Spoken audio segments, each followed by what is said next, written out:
EPS 95 retired pensioners Sabarkantha, Aravalli, Panchmahal, Mahisagar જિલ્લાના કર્મચારીઓએ કેન્દ્ર સરકાર પાસે પેન્શન વધારાની માંગ માટે શામળાજી ખાતે મીટિંગનું આયોજન કરવામાં આવ્યું હતું, જેમાં NSC અંતર્ગત આગામી દિલ્હી ખાતે જંતર મંતર પર ઉપવાસ આંદોલનની તૈયારી માટે મીટિંગનું આયોજન કરાયું હતું। એસોસિએશનના પ્રમુખ ડોક્ટર RS પટેલના જણાવ્યા મુજબ EPS 95 સહકારી જોગના બેંક, ડેરી, ST, GB તેમજ અસંગઠિત ક્ષેત્રના રિટાયર્ડ કર્મચારીઓને હાલના તબક્કે માત્ર 500 થી 1000 રૂપિયા પેન્શન મળે છે।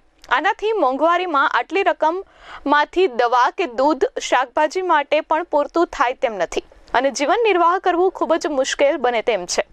તેથી 7500 પ્લસ DA તેમજ 2 જણ પતિ પત્ની માટે મેડિકલ સુવિધાઓ મળે તેવી માંગણીઓ તેમજ EPFO સાથેની માંગણીઓ સાથે કેન્દ્ર સરકારમાં છેલ્લા 7 વર્ષથી રજૂઆતો ચાલે છે, જેનું કેન્દ્ર સરકાર દ્વારા આશ્વાસન આપેલું છે, પરંતુ હજુ સુધી તેનું પરિણામ મળ્યું નથી, જેથી આ બાબતે ઉગ્ર આંદોલનની તૈયારીઓ ચાલી રહી છે।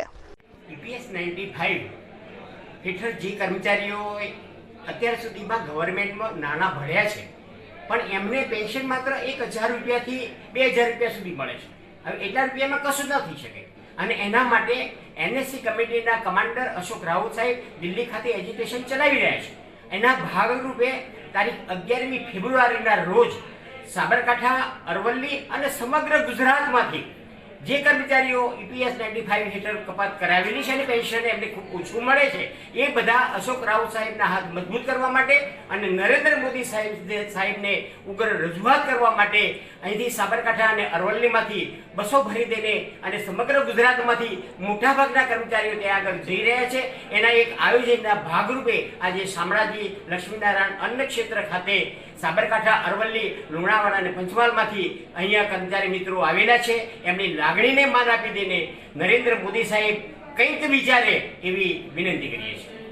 સમગ્ર ભારતભરમાં national education committee Ashok Rawat સાહેબના નેતૃત્વ નીચે EPS 95 પેન્શનર્સનું જે મિનિમમ પેન્શન 500 થી 1000 રૂપિયા મળી રહ્યું છે, એ પેન્શન વધારવા માટેનું જે ડિમાન્ડ છે એ 7500 રૂપિયા વત્તા DA તેમજ પતિ પત્ની બંનેને મેડિકલ સુવિધા મળે સરકારશ્રી તરફથી, એ માટેનું એક આંદોલન ચાલી રહ્યું છે। એ આંદોલનના ભાગરૂપે સમગ્ર ગુજરાતમાંથી 17 જિલ્લાઓમાંથી આ પ્રતિસાદ મળી રહ્યો છે અને આ આંદોલનના ભાગરૂપે સાબરકાંઠા, અરવલ્લી, લુણાવાડા, પંચમહાલ જિલ્લાના EPS 95 પેન્શનર્સ મિત્રોનું આજે એક અધિવેશન મળ્યું છે।